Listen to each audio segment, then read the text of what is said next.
And so today we're going to talk about something very simple that courage wins. And it's also necessary in leadership. I wish it was a way to get around that, but it's not a way to get around that. Courage wins, and courage is necessary in leadership. I want to read something that I saw in a quote the other day. Uh, if your actions inspire others to dream more, learn more, do more, and become more, you are a leader. I think the key word in that quote is actions. And team, at the end of the day, we have to be willing to look in the mirror and ask ourselves, what are we doing? I have to ask myself, what did I do? Here we are now, a quarter of the year, just like that. And before we turn around, the next quarter is going to pass just like that. And I have to make, and you have to make, we all have to make some courageous decisions. One, because, as I mentioned often, we're not getting any younger. You don't believe that. Try to run the same way you could run 20 years ago. It ain't going to work, okay? Try to jump as high. It ain't going to work. Things have to change. Adjustments have to be made. And it takes courage to make these adjustments. Let's just look at that definition of courage.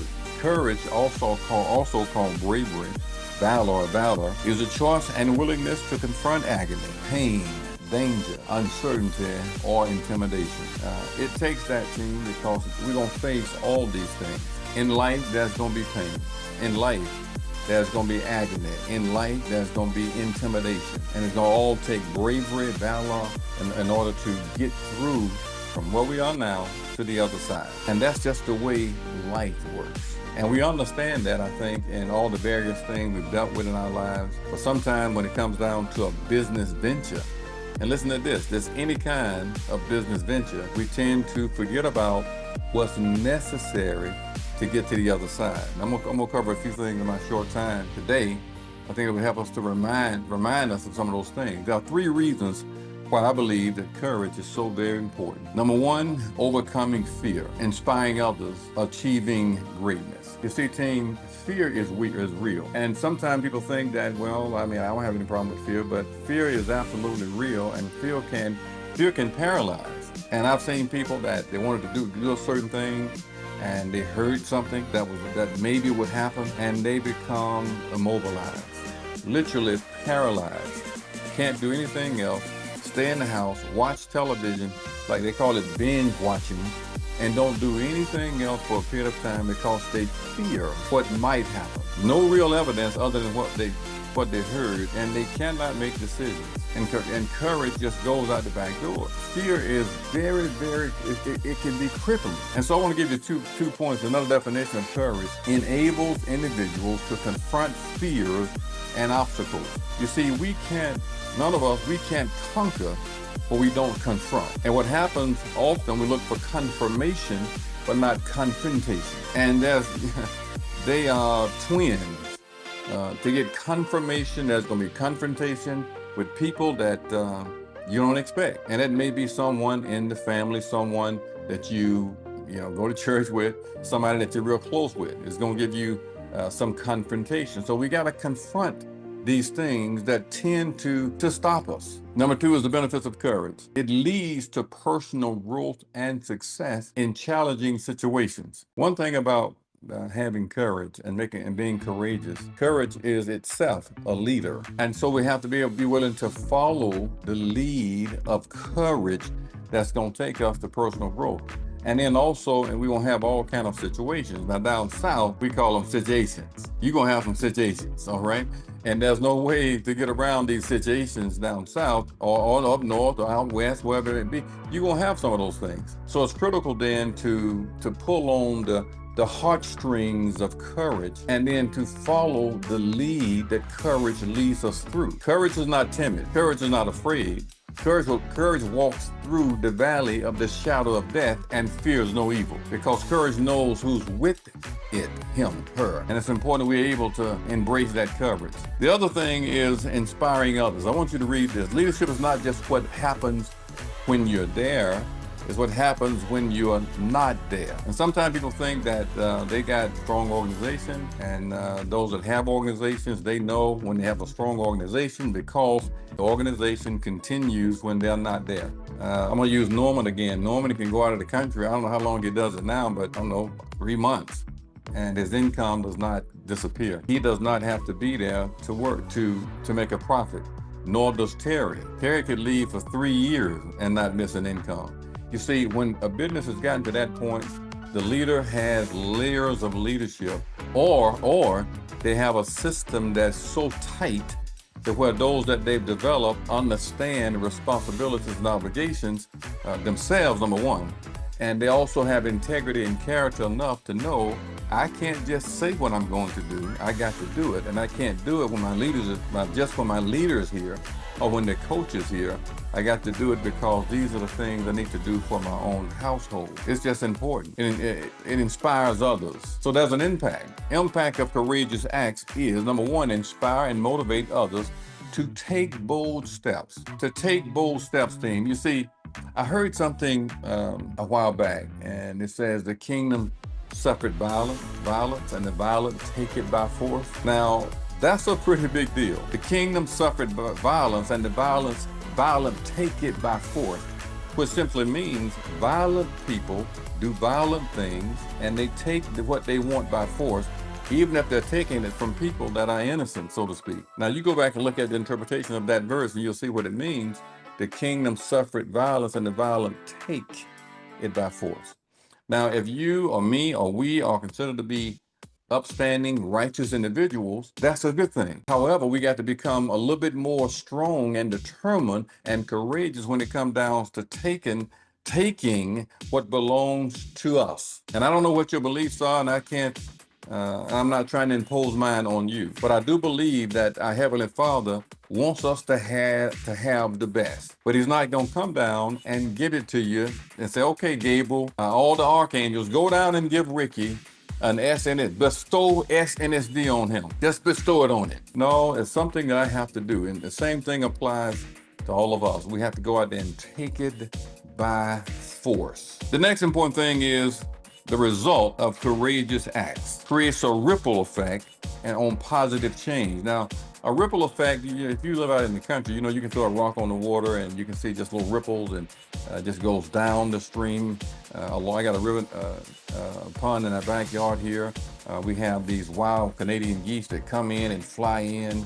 We've had up to 70 geese out there in the backyard. And then we got two ducks. The ducks are always trying to be like the geese. But the ducks cannot fly. The geese fly in and they land like a jet engine, like a 747, and all of them get in position, getting ready to fly out, and they look the same direction. They start slowly moving to take off, and they all take off at the same time. And the ducks just start flapping their wings, but the ducks cannot fly. But when they come in, they create a ripple effect. And I think the same thing can happen to us as well. When we start building, it creates a ripple effect. But we have to be the ones to start the ripple. We got to start the building process. Nothing just happens. It takes effort, it takes time, it takes courage. And then the third one is achieving greatness. And I want to kind of bring out a couple of points here. Courage impacts and it enables individuals to achieve remarkable feats and make significant impacts. You see, I think all of us want to live a life of significance.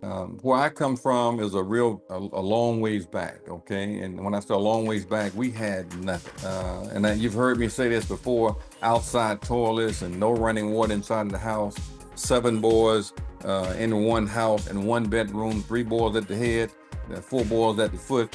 I had to move in with our auntie because we didn't have a place to stay. It was just a long ways back. And so then it's important then so having said that, greatness means something different for everybody on this call today. For you, greatness might be you need to make $4 million a year. I love to make $4 million a year. I mean, I have the ability to do it. I don't know if I'm going to do that, okay? But I don't need that to be great because I know where I come from. And I never will forget where I come from. And I would encourage you to never forget where you came from. And where you are right now, you're great. There's a system online that you can go in and put your income in and put how many folks are in your household to determine how wealthy you are relative to the world, global wealth. If you look at global wealth, the majority on this call today, you're wealthy compared to global wealth. And so again, greatness depends on your situation, the individual, where you've come from, where you are right now. You've done some good things. Now, that didn't say we can't do we can't do more. We can do a lot more, but feel good about what you've done,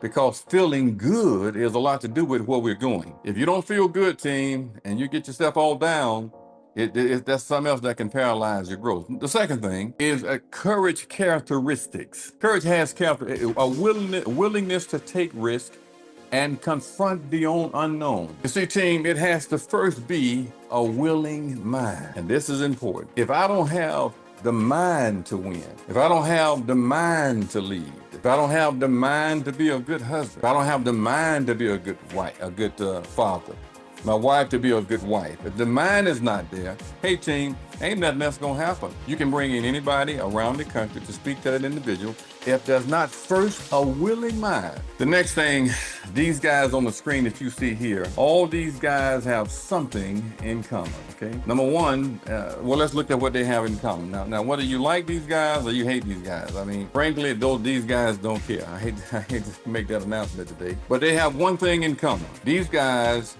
all have 24 hours in a day. They don't have 24 and a half. They don't have 30. They got 24 hours in a day. There are multiple millions that love them. There are multiple millions that hate them. All of them. But they can't be paralyzed by the opinions of the masses or the other mass. Okay, either one of them, they have got, and they've been able to go on to do some great things when it comes down to building wealth and employing people that the majority have not done, and they got the same 24 hours. So my point is, we don't have any excuse. At the end of the day, it boils down to how bad we want it, and are we courageous enough to look in the mirror and say, Ricky, it's you. The reason why you're not where you like to be, and you're thankful for where you are.